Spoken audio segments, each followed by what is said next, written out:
Aproveitando que vocês estão de pé, por gentileza, abra sua Bíblia em Mateus capítulo 24, por favor. Mateus capítulo 24, versículo 3.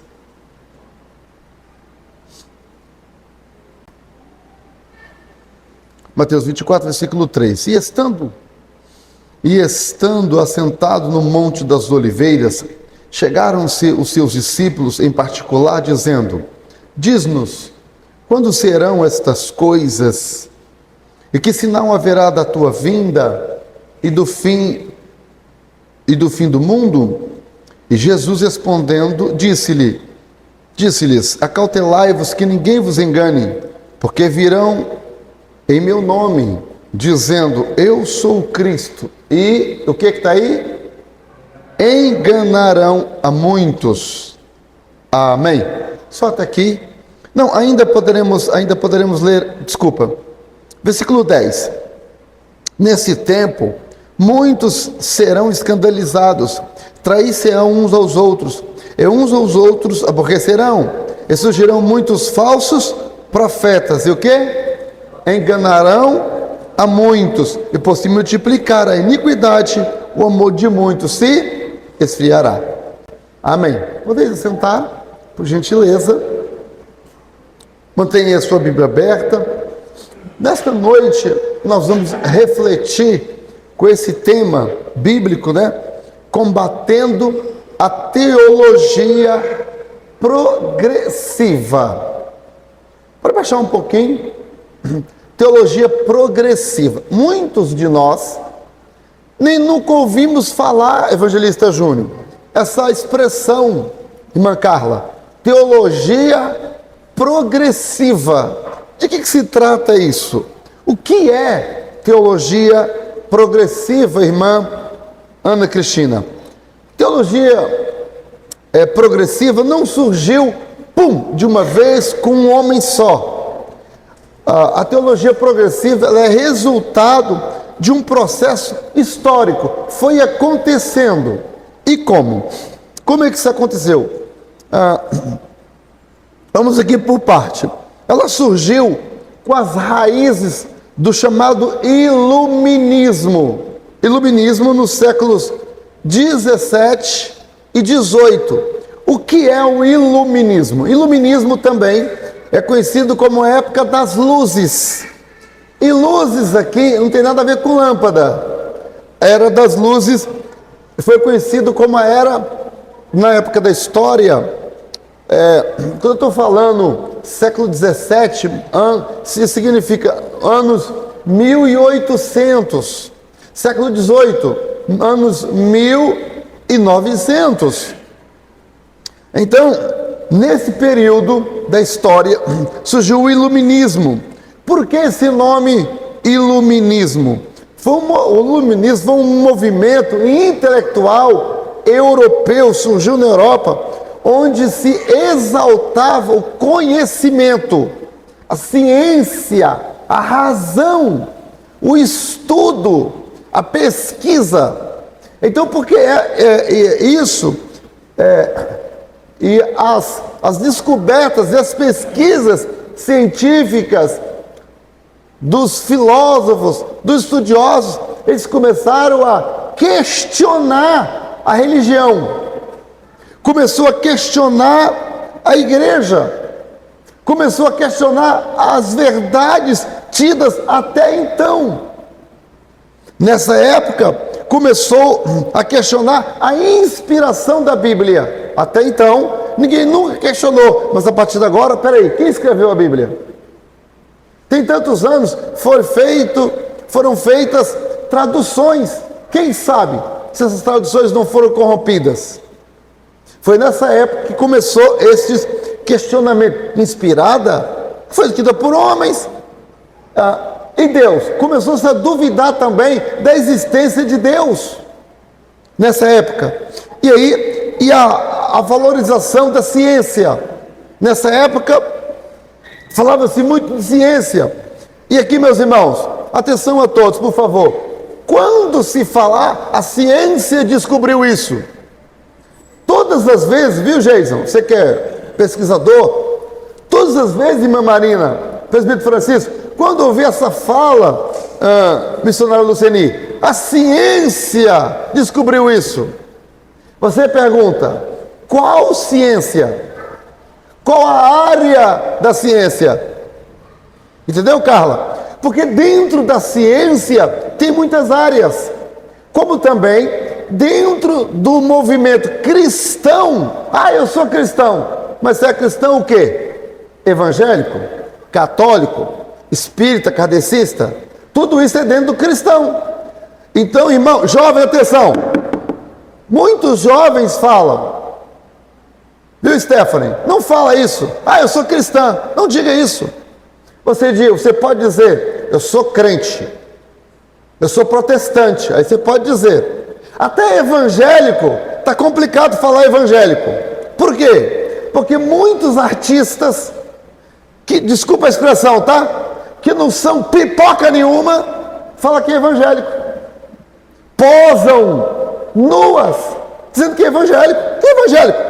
Evangélico, nada disso, não tem nada de evangelho. Então, é melhor você dizer, não, eu sou protestante. Porque você está identificando bem. Não, eu sou crente em Jesus. Eu sou crente evangélico. Muita gente diz, mas eu sou crente em Jesus. E você pode ainda até especificar, eu sou crente salvo. Eu sou crente salvo em Jesus. Que é evangélico, irmão, quer dizer nada. Cristão, piorou ainda. Você falar que é cristão, você está dando o pior adjetivo na presente época que nós estamos vivendo. Por incrível que pareça.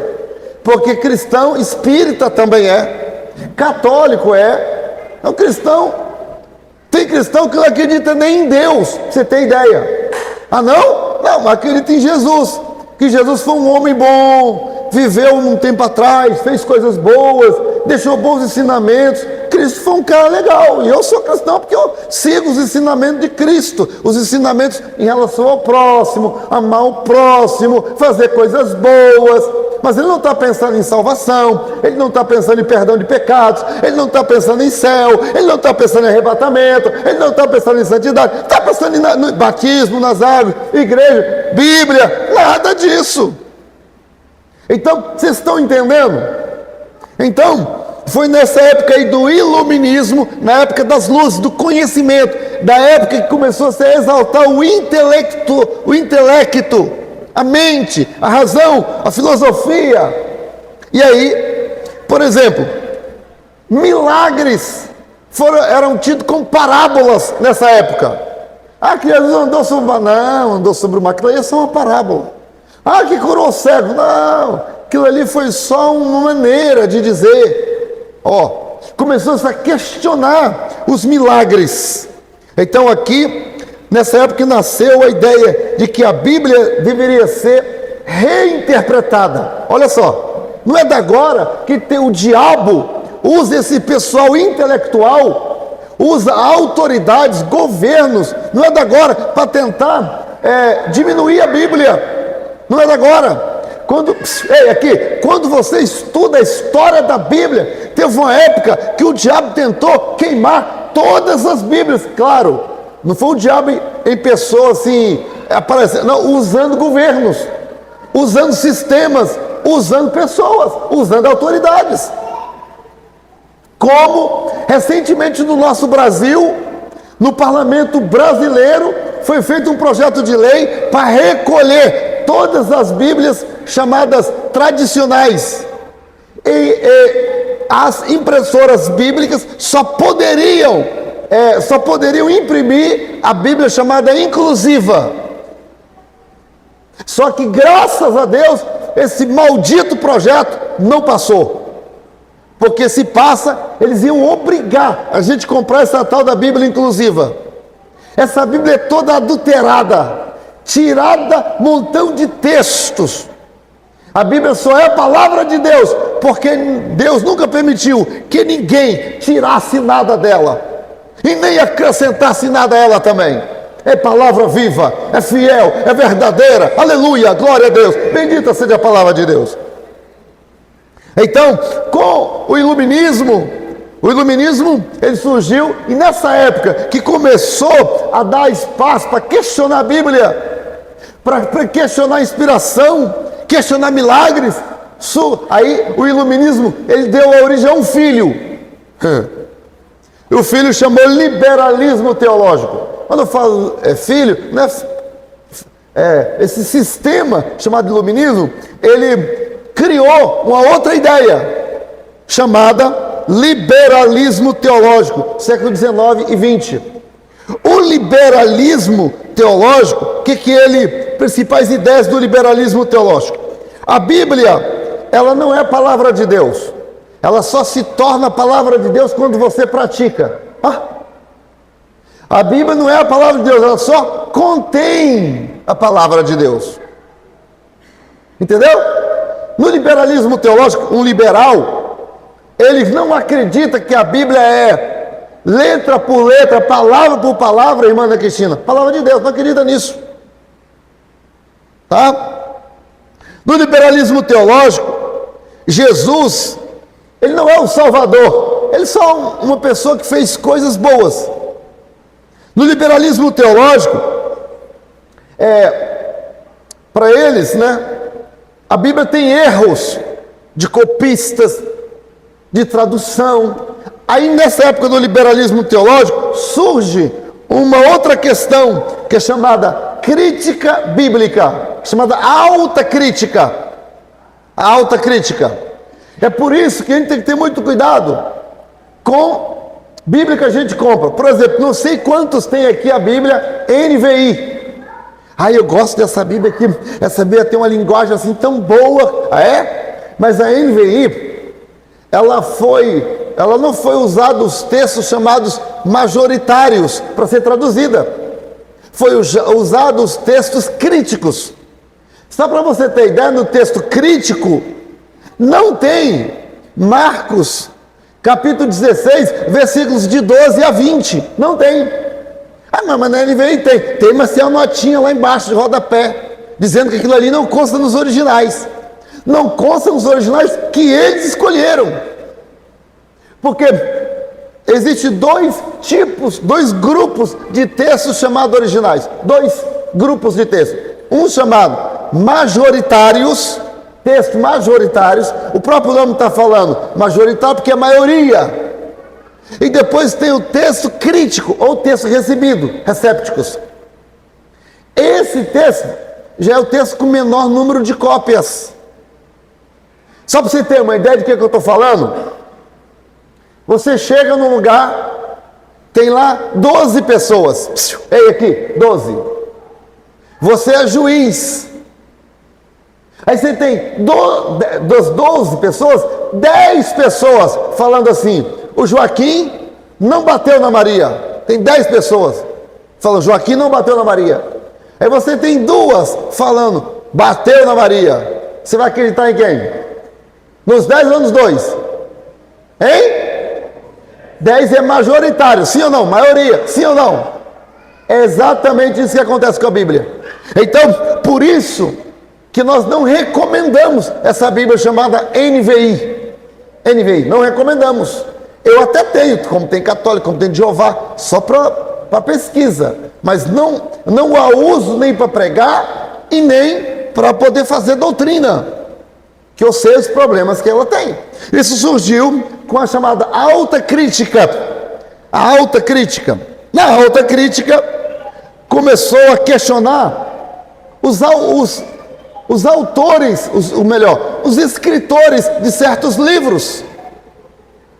Aí já diz que o livro de Jó não foi escrito por Jó, que Jonas não é inspirado, que Jonas é só um conto de fada, que na verdade aquele grande peixe não engoliu Jonas, aquilo ali foi só um livro poético, é só uma poesia. Olha só, na alta crítica.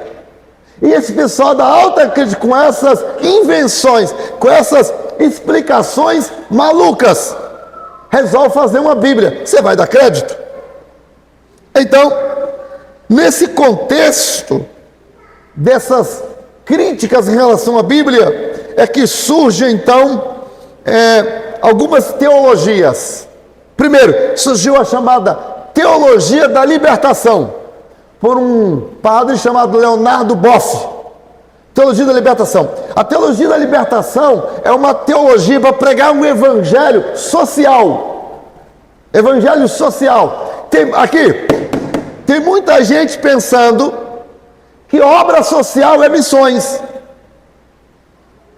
Missões tem um braço que é obra social. Mas obra social não é missões. Missões faz obra social. Entendeu? Para você saber se você está fazendo missões, é saber se a obra social que você está fazendo está ganhando almas. Se estiver ganhando almas, aquela obra social pode ser incluída como trabalho missionário. Está ganhando alma não? Está levando gente para a igreja não? Tem gente indo para o tanque batismal por causa daquela obra social? Tem não. Então é só teologia da libertação. Aquilo ali é só obra social. Surgiu a teologia da libertação, século XX. Surgiu também a teologia feminista. Vocês estão vendo aí muita gente querendo título de missionária e de pastora. É oriundo dessa época da teologia feminista. Tem gente que nunca estudou a teologia feminista. E aí depois até acha ruim quando o pastor tem certas posturas. Sabe por quê? O pastor sabe o que está fazendo. Estudou, conhece a história e a raiz das coisas. Aí o pessoal acha engraçadinho chamar as pessoas de pastoras, mas não tem base bíblica. Missionárias sim. Missionárias podem ser reconhecidas, enviadas para o campo. As mulheres na igreja, elas têm espaço. Mulher não pode ser impedida de subir no altar. Tem gente que fala que o altar... Tem irmã? Eu já chamei alguma irmã para... Sabe aqui, irmã? Ministra. E a irmã fica assim, aqui embaixo. Como se aqui elas não pudessem subir. Não há diferença. Em Cristo Jesus não tem diferença entre homem e mulher. Não há diferença entre homem e mulher. Entende? Agora, há certos ofícios na igreja, há certos trabalhos na igreja, que não é uma questão de machismo. Foi Deus que estabeleceu. A prova disso, esses dias eu ouvi o pastor Silas Malafaia falando uma besteira das grandes. Ele falando assim, que consagra pastora porque a Bíblia não proíbe. Ah é? Vou pegar essa base, a Bíblia não proíbe. Então está liberado cigarro, porque a Bíblia não proíbe. Então está liberado a maconha, porque a Bíblia não proíbe. Se você for pegar o que a Bíblia não proíbe, textualmente, quando eu falo que tem que ter base bíblica, é que tem que ter exemplo na Bíblia. Quando você estuda, não é o caso agora, mas quando você estuda a história do sacerdócio na Bíblia, sacerdócio na Bíblia, meu irmão, não começou no Novo Testamento.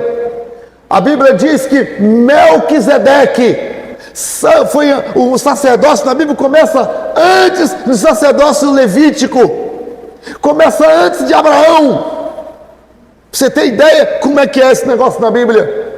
E está lá o exemplo, Melquisedeque, sacerdote do Altíssimo, a quem Abraão deu dízimo a ele. Nessa época, os povos em volta, os povos pagãos da Mesopotâmia, etc. e tal, nessa época aí, a população consagrava sacerdotisas. É só ver que o próprio José casou com uma mulher que era sacerdotisa do Egito, o próprio José. Mas depois se casa com ele, ela deixa aquele paganismo para lá, porque ela se converte ao Deus de José. Então nessa época, onde tinha muitas sacerdotisas, Deus levanta o sacerdócio araônico. Homens.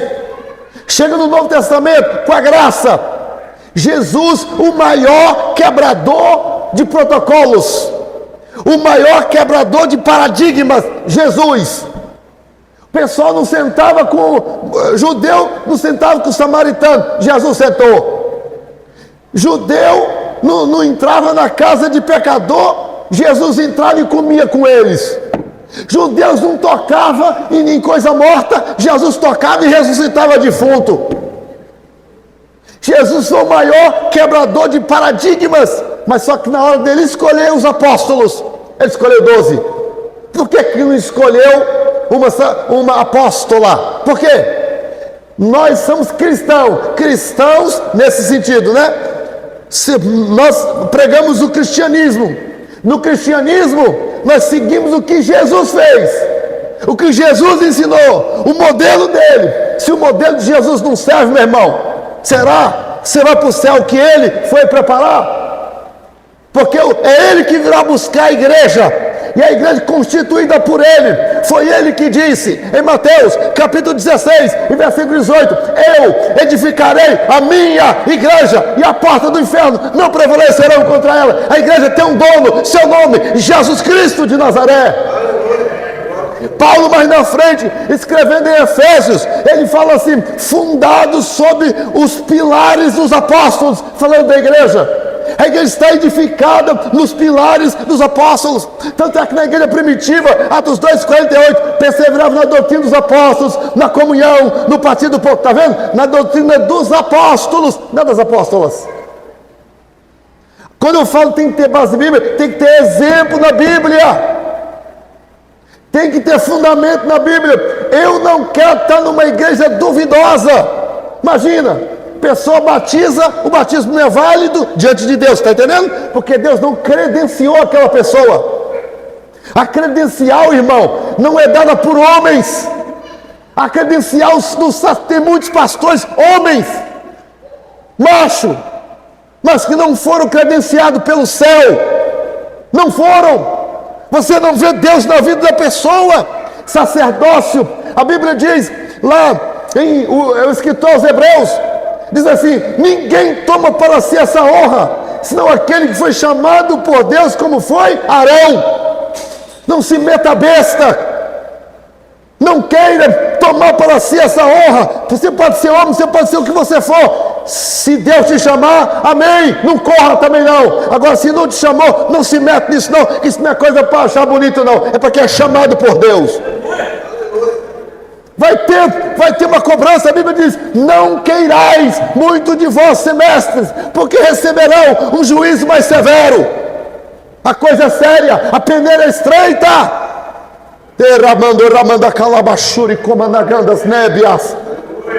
Eu falo isso com muito temor. Eu não falo com desabafo e nem para jogar na cara de ninguém. Eu falo para instruir a igreja. Estou zeloso de vós com zelo de Deus, para vos apresentar a Cristo, igreja gloriosa, sem mancha e sem mácula, lavada pelo sangue do Cordeiro. Mas nessa época do iluminismo e outras questões, surgiu a teologia feminista. Mas com calma, um outro momento posso dar um estudo só sobre a teologia feminista. Como surgiu, como é que está, por que tem esse pessoal querendo ser pastora. Surgiu também a teologia negra. Teologia negra, por incrível que pareça. Não dá tempo de falar agora sobre a teologia negra. Surgiu também a teologia queer, com foco no social, com foco no político, teologia misturada com política. Eu já falei aqui, repito várias vezes: o camarada quer ser político? Quer, tem problema não é pecado um crente querer ser político, não é pecado. Agora, se você for pastor, entrega o pastorado. Não quer assoviar e chupar cana ao mesmo tempo, porque política com ministério não combina. Porque o ministério, meu irmão, é chamado para um caminho estreito. Ministério, enquanto está todo dormindo, você tem que estar acordado com o joelho dobrado, buscando alimento para o povo do Senhor. Sacerdócio é coisa fina. Sacerdócio não é para se misturar com contenda. Sacerdócio não, sacerdócio é coisa santa, separada, é pura, tem que ter, é diferente. Glórias ao nome daquele que vive e reina para sempre, Jesus o Senhor. Então, com esse foco, surgiram essas teologias. E é aí que surge então a chamada teologia progressiva. Nessa época, a teologia progressiva é a teologia sem oração. É uma teologia sem jejum. Não se preocupa com a santidade. Não há pregação que confronte. Não há pregação de confronte. Sem trabalho para Deus, as pessoas vêm para assistir o culto como meio terapêutico psicológico. E é por isso essas terapias psicológicas elas têm dado muito, entre aspas, sucesso no presente tempo. Por quê? As pessoas não querem compromisso, mas elas querem uma palavra: você vai vencer, Deus está contigo, você é escolhido. Que afaga o ego da pessoa, bota ela para cima, com palavras persuasivas humanas, mas não são da parte de Deus. Não prega arrependimento de pecado, nem fala sobre a relação dos pecados, não fala sobre o inferno, não fala sobre o céu, não fala sobre arrebatamento, não fala nada disso, não fala sobre o juízo de Deus, não falam sobre a perda da salvação da alma. Não, isso não. Então, é assim que surgiu. Estamos na época pós-moderna, e na época pós-moderna, século 21, é aqui que aparece a teologia progressiva. Características: rejeição a verdades absolutas. Rejeição à verdade absoluta. O que é isso? Cada um interpreta a Bíblia do seu jeito. Recentemente, o presbítero Francisco, meu querido amigo, companheiro de oração, presbítero Hamilton, conversando com alguém que não queria vir mais para a igreja, e eu expliquei a pessoa. Eu comecei explicando, irmã Tamires e Jéssica, assim, comecei explicando, irmão Nilo, comecei explicando aquele texto que ele diz assim: não deixeis a vossa congregação, como é costume de alguns. Aí eu fiz a pergunta para essa pessoa: você sabe o tempo verbal que está lá? Deixar, não deixeis, esse verbo deixar. Ela falou: não. Aí eu falei: aqui está no imperativo, está mandando. Deus está mandando: não deixeis a congregação. Quem desobedece, a pessoa falou assim: não, mas a minha vida está bem, eu estou ótimo. Aí, inclusive, estou até melhor do que quando eu estava indo na igreja. Sabe o que é isso? Isso é teologia progressiva. A pessoa está pensando no bem-estar psicológico, não está pensando na Bíblia. Por isso a Bíblia aqui, ela tem verdade relativa. Verdade relativa, está relativando a verdade. Aí eu perguntei: desobediente entra no céu? Perguntei. Aí eu: não estou desobedecendo, não, mas a Bíblia está falando aqui: não deixei a congregação. Você está congregando? Não, então. Aí depois eu falei assim, depois eu li um outro texto: aquele que não come da minha carne e não bebe do meu sangue não tem a vida eterna. Olha aí. Então a senhora, falei que era uma irmã, eu falei assim: irmã, a senhora está colocando a sua salvação em risco. Ela: não, eu tenho o meu Deus. Mas então a pessoa, ela tem um Deus que ela inventou na cabeça dela, um Deus besta, um Deus que você pode empurrá-lo com a barriga, um Deus que você pode fazer o que você quiser. Mas o Deus da Bíblia não é assim, não. Basta olhar Ananias e Safira. O Deus da Bíblia, basta olhar Paulo a caminho de Damasco, que ele cai cego. Basta olhar Herodes, que foi comido de bicho, porque não deu glória a Deus. Particularmente, irmão Brando, eu tenho um testemunho. É triste, mas meu pai tinha um sócio. E esse sócio, um dia ele estava encostado na loja, na selaria, e meu pai chegou e falou assim: fulano, você tem a vida que pediu a Deus, hein? Ele olhou para o meu pai assim, saiu da porta da loja, deu um chute assim no chão, jogando poeira para cima, e disse assim, soltou uns palavrões, e disse: eu não pedi essa vida para esse cara, não. Falando de Deus. Se eu encontrasse esse cara na minha frente, eu ia quebrar a cabeça dele na paulada. Falou assim. Isso foi na segunda-feira. na noite de terça para quarta, ele estava vindo com um Voyage zero que ele tinha. Ele enfiou debaixo de um Alfa Romeo, esses caminhões. E o carro, o ferro da carroceria, veio exatamente onde ele disse que ia bater em Deus, na cabeça. E esmagou a cabeça. O resto do corpo não teve um arranhão. Os peritos disseram, se ele afasta a cabeça 5 centímetros, ele saía são e liso, liso e leso, sem nenhum corte.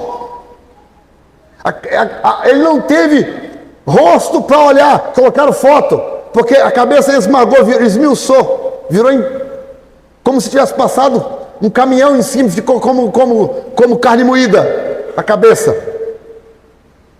Esse é o Deus que nós servimos. É o Deus que fechou a cova do leão, mas quem falou mal de Daniel foi comido pelos leões depois. Foi o Deus, canta rabachuri andarabacantas nébia. O Deus que nós servimos abriu o mar, o povo passou em terra seca, mas Faraó foi afogado no mar pelo mesmo Deus. A Bíblia diz que Deus é fogo consumidor. Não brinca com Deus. Quem vai lançar as pessoas no inferno é Deus, não é o diabo, é Deus. Então, irmão, quando a Bíblia diz assim, quem não come da minha carne, não bebe, não tem a vida eterna, quem é que falou essas palavras? Jesus, o Salvador. Se Ele, que é o único que pode salvar, falou isso, você vai brincar com as palavras dEle? Isso aqui é o Evangelho, ou melhor, é a teologia progressiva, que desfaz da Bíblia, que ameniza a gravidade das doutrinas. A ênfase está em incluir as pessoas. Venha, venha, e bota parede preta, e bota fumaça, e não sei o quê, e o jovem vem e fica do jeito que está, não fala mal, não fala contra o pecado, contra o adultério, não falam, não avisam os jovens, que eles não podem continuar assim, que assim vão para o inferno, vão perecer, que é mentira, que é infidelidade, que quem rouba Deus não vai para o céu, como é que o ladrão vai entrar no céu? Então isso é a teologia progressiva, cada um tem a sua própria interpretação. Agora tem muita gente se doutrinando pelo YouTube, é a teologia da progressiva. Pastor, fala uma coisa, deixa eu ver se está falando certo. Mas tem um cara lá na internet que fala que explica tudinho direitinho. Você conhece a pessoa? Aí só que a pessoa está indo na falácia dos outros. Está indo na falácia dos outros. As pessoas estão torcendo a Escritura e ele está acreditando, comendo lixo. Lá, tem que ter muito cuidado. Não estou dizendo que toda pregação do YouTube é ruim. Não é isso que eu estou falando, irmãos. Tem muitos homens que são homens de Deus, que conhecemos, que têm bons ensinamentos, mas tem que ter cuidado. Algumas características, meu Deus, da teologia progressiva. Primeiro, eu já falei, né? Relativação da verdade bíblica. Você fala uma coisa, a pessoa, mas isso não é assim também não, distorce. Distorce o que está na Bíblia. Aí inventa. Depois, quer reinterpretar as doutrinas da Bíblia. Quer reinterpretar, dando um outro significado. Não, isso não significa assim também não. Começou com Eva, isso é maligno. O diabo, Deus falou uma coisa, não. Deus fala assim com Eva, com Adão e Eva, claro. De toda a árvore do jardim podeis comer, mas da árvore do conhecimento do bem e do mal, não podeis comer. Aí veio o diabo. É verdade que Deus falou que não pode comer de nenhuma árvore do jardim? Já torceu ali. Não foi isso que Deus falou. Então, tem muita gente na internet, irmão, sendo canal do diabo, mas em nome de crente. Você viu o texto que eu li? Surgirão muitos falsos profetas e enganarão a muitos. Aqui, a derrotação, igreja da palavra. Aqui, a gente não vem para ouvir o que quer. Nós ouvimos o que Deus tem para falar conosco através da Santa Escritura. Amém? Depois, universalismo ou inclusivismo religioso. Sabe o que é universalismo e inclusivismo? O universalismo, irmã Cássia, irmão Breno, diz que Deus vai salvar a todos, porque Deus é amor. Irmã, mas Deus é amor. O maior atributo de Deus é o amor, porque Deus é amor. Ai, Deus, sabe? O que importa é o que está dentro do coração. E Deus não olha para a aparência, Ele olha para o coração. Ele sabe o coração da pessoa que é boa, e é isso que importa. Vai. Deus é algum cardiologista e gosta só de coração? Né? Deus é algum açougueiro que separa coração? Não! A Bíblia diz, olha o que a Bíblia diz. 1 Tessalonicenses capítulo 5, versículo 23. E todo vós, espírito e alma e corpo, sejam plenamente irrepreensíveis para a volta de Jesus. Até o corpo irrepreensível. Como é que é o corpo irrepreensível? Hein, Stephanie? Já parou para pensar nisso? Corpo irrepreensível? Como é que é isso? Hein, Radassa? Você que é pregadora. Corpo irrepreensível é a pessoa que com o seu corpo não dá escândalo, não peca, não fica assim, pecando, né? Tem gente que, essa semana eu estava conversando com alguém, que uma determinada irmã foi num determinado lugar público e estava, irmão, com uma leg tão arrochada que via a veia horta da irmã. Esposa de obreiro, hein? Esposa de obreiro. Sério? Poxa, irmão. As pessoas têm que ser senso, tem que ter senso, né? Aqui na igreja parece santa, mas lá fora, olha só que vergonha. Que vergonha. Alguém me ligou, pastor, fulano da sua igreja? Por quê? Pastor, eu vi hoje ela aqui, tal. Coitado do pastor, pagando culpa. Tá vendo? Fulano, falou o nome. E aí? Entendeu? Tem que ter cuidado. ênfase na ética da teologia progressiva, além de falar desse negócio que Deus é amor, que o que importa é o coração, que isso também não é assim, para ele ficar dando essas desculpas farrapadas, além disso, a ênfase está no comportamento, na ética, e não na teologia. A fé é reduzida ao social. Ações espirituais são trocadas pelas sociais. Manhã com Deus, feriadão, manhã com Deus. Aí você vai ver no Facebook, no Instagram, pessoal lá em Domingo Martins, na praia, até seminua lá e tal. Pô, manhã com Deus, manhã, feriadão, consagração. A pessoa está só no social. Não é pecado a pessoa ir no social, não é isso, irmão. Mas você procura a pessoa, você vem todo domingo de manhã, de 8 às 9, tem consagração. Vê quem é que vem.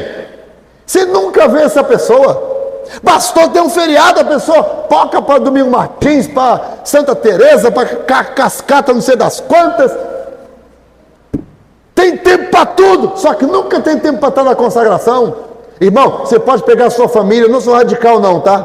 Você pode pegar um feriado, pegar a sua família, ir para as Cascatas, Domingo Martins, Marechal Floriano, pegar ir lá para Pelotas, para Gramado. Amém. Não é pecado.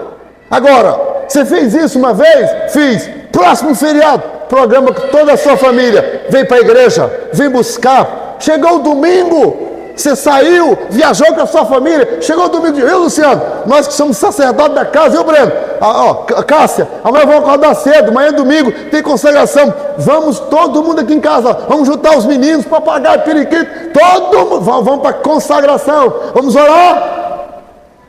Você sabia que eu sou do tempo? Eu sou do tempo. E eu fiz isso. Meu pai tinha criação. Eu morava em Regência, município de Linhares. E nós fizemos um propósito diante de Deus. Naquela manhã de domingo, todo mundo jejuar. Meu irmão caçula, o Vaguinho, ele tinha 1 ano.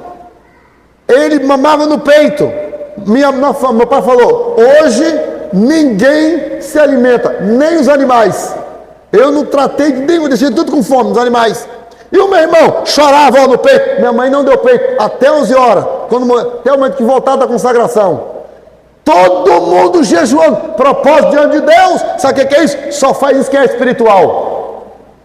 Só quem é espiritual que faz essas coisas. Entendeu?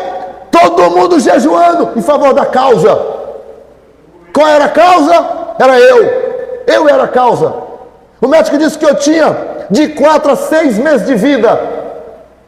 Mas olha eu aqui, ó, fazendo quase 54 anos, dizendo que Jesus cura. Ele me curou, irmão.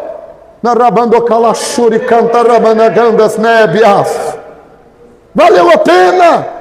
Foi lá, o presbítero botou a mão na minha cabeça, orou por mim, me ungiu. E naquela época, se ungisse, não podia tomar remédio. E ele me ungiu. E eu mesmo peguei o remédio e joguei tudo fora. Joguei, me lembra até os remedinhos, cor de abóbora assim, ó, redondinho, peguei as caixas, joguei no vaso e dei descarga.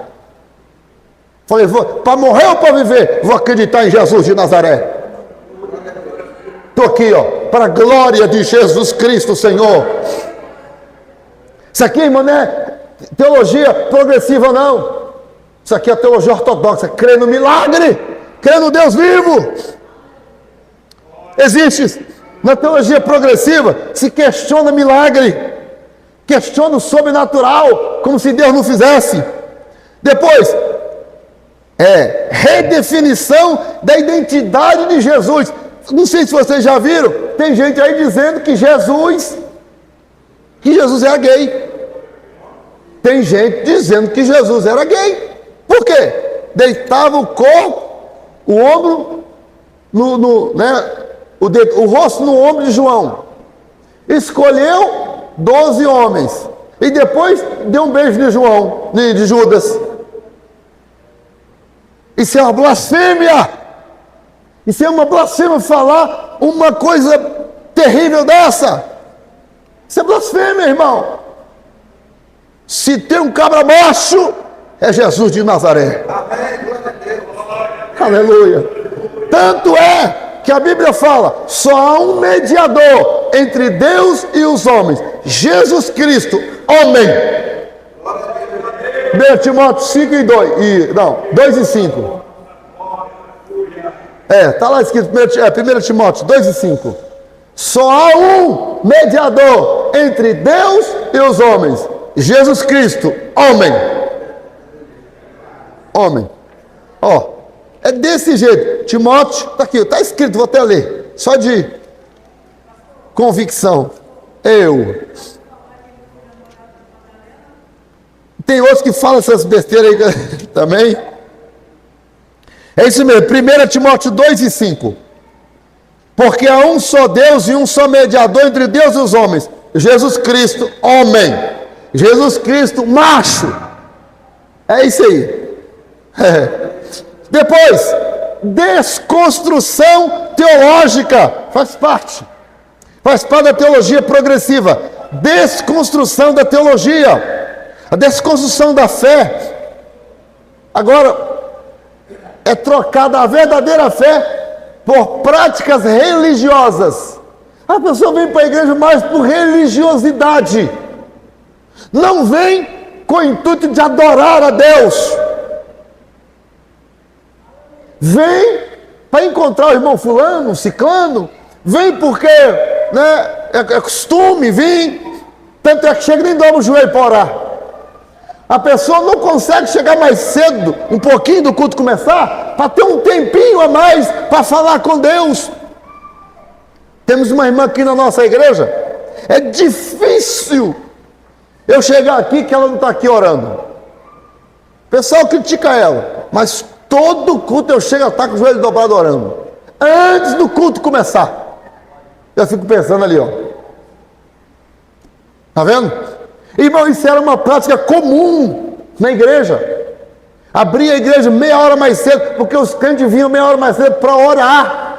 quando começava o culto, irmão, o culto já começava com fogo aceso no coração dos crentes.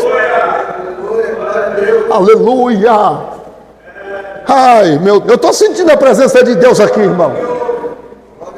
Mas com a chegada da teologia progressiva, um evangelho fácil, onde não tem renúncia, onde a filosofia está imperando, onde é só mensagem de autoajuda, de afagar o ego, não se prega mais contra o pecado, e a coisa vai ficando feia.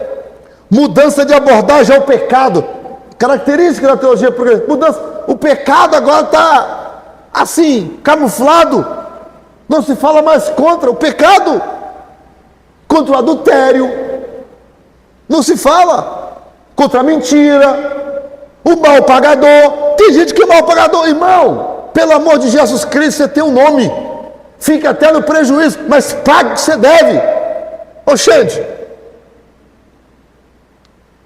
sangue do Cordeiro, se tem uma coisa que me deixa profundamente desapontado, é quando a pessoa deve e não paga.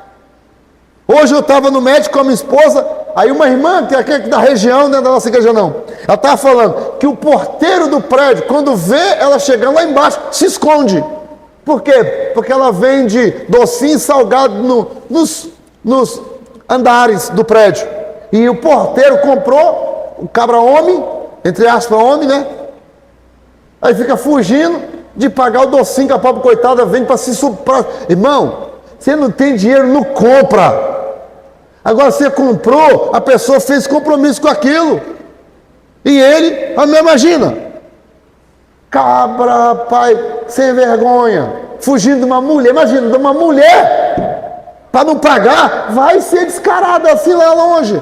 É que não paga o que deve. E crente? Tem crente assim, cara de pau.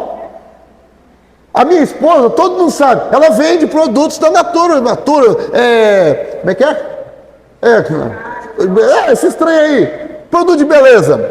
Irmão, tem ímpio que paga certinho, mas tem crente que para de falar com ela.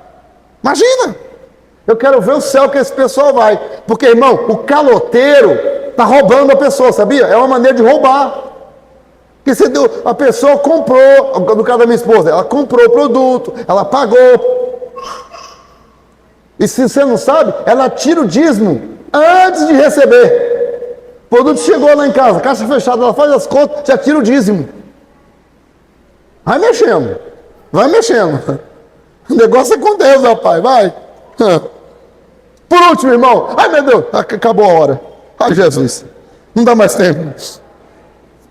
Linguagem teológica adaptada, característica, né? Adaptada ao mundo que estamos vivendo. Distorção do evangelho verdadeiro. Agora, irmão, como a gente refutar isso? Como refutar? Só podemos refutar através da palavra de Deus. Olha o que diz Paulo. E aqui eu encerro. Olha o que diz Paulo na sua primeira carta a Timóteo. Timóteo, ele era um pastor, um jovem pastor. E Paulo estava instruindo esse rapaz para quê? Para aplicar a igreja. E agora, queridos irmãos, olha o que está lá escrito. 1 Timóteo capítulo 4. 1 Timóteo capítulo 4. Mas o Espírito expressamente diz, aqui é o Espírito Santo, que nos últimos tempos apostatarão alguns da fé, dando a ouvidos espíritos o quê? Enganadores, e a doutrina de demônios. Olha só, pela hipocrisia de homens que falam mentiras, tendo cauterizado a própria. Aqui, ontem, foi quinta-feira, não foi? Cheguei na convenção dos pastores, cheguei lá, aí os pastores, vinham alguns pastores, me cercaram, falaram, rapaz, você é crente mesmo, hein? E tal. Eu falei, como assim crente mesmo? Rapaz, ó Deus, sei lá para a sua vida, hein? Rapaz, eu passei lá e eu vi, mas vi o quê? Rapaz, na hora do jogo você estava lá. Irmão, A pessoa estava admirado, porque no dia de jogo eu abri a igreja. Irmão, o que eu tenho a ver com jogo? A Bíblia diz: não ameis o mundo, nem o que no mundo há. Se tiver em casa, não tiver nada para fazer, eu até assisto. Não vou ser hipócrita aqui com os irmãos. Agora, deixar de vir para a igreja para assistir jogo? Ah, irmão, tenha santa paciência. Meu compromisso é com Jesus. A Bíblia manda ser exemplo dos fiéis. Que exemplo? Eu não estou falando para ninguém, nem estou jogando direto. Estou falando comigo. Estou falando de mim. Estou falando de mim. Entendeu, irmão? Eu estou falando de mim. Eu sou sacerdote, sou um pastor. Agora imagine que exemplo de pastor que eu vou ser, fechar a igreja por causa de jogo, irmão. E os pastores ficaram admirados comigo. Ó, a igreja que estava aberta, eles passaram e viram a igreja aberta e o povo glorificando. Aí fala: pastor, estava cheia. E estava mesmo. Aqui na Rodovia do Sal o povo é crente. Ninguém ficou em casa para ver negócio de jogo, não. Todo mundo estava aqui adorando a Deus. Agora olha, 2 Timóteo, capítulo 4. Eu termino, tá? 2 Timóteo, capítulo 4. Versículo 1. Conjuro-te diante de Deus e do Senhor Jesus Cristo, que há de quê? Como é que está aí? 2 Timóteo 4. 4 e 1. Ó, 2 Timóteo 4 e 1. Olha lá. Conjuro-te, pois, diante de Deus e do Senhor Jesus Cristo, que há de... Que é o quê? Julgar. Faz parte, irmão. A igreja verdadeira fala de julgamento. Fala de um dia que Jesus vai julgar a gente. A julgar. Aí está lá, ó. Que pregues a palavra. Instes. A tempo e fora de tempo. Redarguas. Repreende. É o que eu estou falando. Ensinando. Repreenda. Exorta. Com toda longanimidade e doutrina, ou seja, com longanimidade, sendo longânimo com os irmãos, não é expulsando as pessoas, mas dando tempo para que elas também se arrependam e entrem no caminho, né? Aí vai lá, ó, versículo 3: porque virá o tempo em que não sofrerão a sã doutrina. Sã doutrina, sabe por quê? Que já tem doutrina que não é sã. É corrompida, está misturada. Irmão, teve igreja aí, isso é sã doutrina, que no dia do jogo colocou a televisão no altar, e o povo todo gritava e sapateava dentro da igreja. Irmão, isso aqui é casa de oração. Esse lugar, a Bíblia fala para não profanar o sagrado. Fazia... Hein?